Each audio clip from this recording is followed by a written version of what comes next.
Lions Club Agrigento Chiaramonte è oggi qui al Nautico Gallo per un'interessante iniziativa sul mare, sulla pulizia del mare. Salviamo il nostro mare, la nostra terra. Lions Club Agrigento Chiaramonte, che mi onoro di rappresentare, organizza oggi un service sul tema ambiente, uno dei 5 temi globali internazionali del Lions International. Oggi ci occuperemo di tutela del mare e dell'ambiente in particolare. L'idea parte dall'esperienza di un velista solitario che, circumnavigando la Sicilia con un natante recuperato da discarica e messo in piedi utilizzando materiale di recupero, ha potuto filmare lungo questo percorso tutto quello che incontrava girando la Sicilia in mare, tutta la plastica, tutto il rifiuto, tutto quello che va a sporcare i nostri mari, che inevitabilmente va a rovinare quella che è la flora e la fauna marina, con spesso il pesce, anche con elementi scientifici già provati, il pesce ingerisce, e ingerendo questa plastica che poi noi andiamo a mangiare come alimento, inevitabilmente viene anche riscontrato nel nostro organismo. Noi come Lions Club, grazie anche alla sensibilità della professoressa Roccoforte, che ha sposato da subito la nostra idea di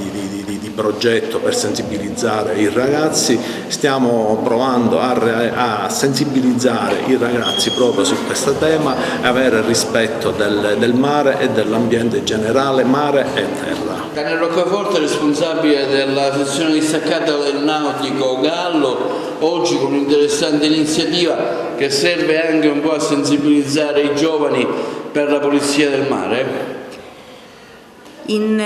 La nostra preside, la nostra dirigente Girolama Casà ha desiderato che i nostri ragazzi crescessero anche dal punto di vista dell'ambiente, anche perché essendo un settore nautico è fondamentale conoscere il mare a 360 gradi, per cui insieme al Lions Club di Agrigento e alla Capitaneria di Porto abbiamo organizzato quest'ultimo evento per sollecitare, per stimolare, per guidare i ragazzi ad amare il loro ambiente, a rispettarlo, ponendo l'attenzione sui problemi che sono legati al rilascio delle plastiche, delle reti e dei rifiuti sia nell'ambiente, nelle spiagge e nel mare soprattutto. I nostri ragazzi hanno già fatto un lungo percorso in tal senso, con diverse attività svolte nell'arco degli ultimi anni, e sono già maturi ad apprendere a crescere in questo senso, ma ogni iniziativa, ogni evento che viene fatto, ogni stimolazione in tal senso è sempre tutto un processo di crescita a loro favore. Sono un alunno di questo istituto, dell'Istituto Nautico di Porto Empedocle. Quest'oggi, giorno 8 maggio, siamo qua con il Lions, la Capitaneria,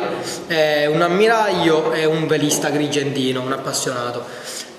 Comunque un esperto. Siamo qui per la tutela dell'ambiente, del mare, perché è un argomento di cui è importante discutere, dato che appunto ci dicevano poco fa la sottotenente Vascello della Capitaneria, ci diceva che entro il 2050 il 95% comunque dei pesci avrà ingerito della plastica, che sono pesci che finiscono poi nelle nostre tavole, ed è importante parlare della salvaguardia dell'ambiente e soprattutto del mare, da dove proviene appunto il pesce, che è uno dei cibi più pregiati, che fa anche bene all'organismo, all'uomo comunque. E niente, ora durante il corso della giornata ci insegneranno qualche altra cosa riguardo alla tutela dell'ambiente e del mare. Andrea Barbera, giornate come queste quanto sono importanti per gli alunni, per una sensibilizzazione? Tra l'altro tu hai raccontato la tua esperienza che hai fatto alla circumnavigazione della Sicilia con una piccolissima imbarcazione a vela, quindi hai dato già testimonianza di quello che effettivamente hai potuto vedere. Sì, la sensibilizzazione penso sia una parte fondamentale appunto per educare le future generazioni, per inquinare di meno la nostra terra e il nostro mare. Con il mio piccolo contributo voglio appunto contribuire anche io a far capire ai giovani quanto è importante per esempio riciclare la plastica. Infatti quando ho fatto il Giro di Sicilia io il 50% dei materiali che ho utilizzato erano tutti materiali riciclati, quindi dare questo messaggio che appunto riciclando i materiali, la plastica, si possono raggiungere degli obiettivi importanti. Oggi mi ritrovo qua per la seconda volta in questo istituto nautico Niccolò Gallo a dare il mio contributo, per me è un onore.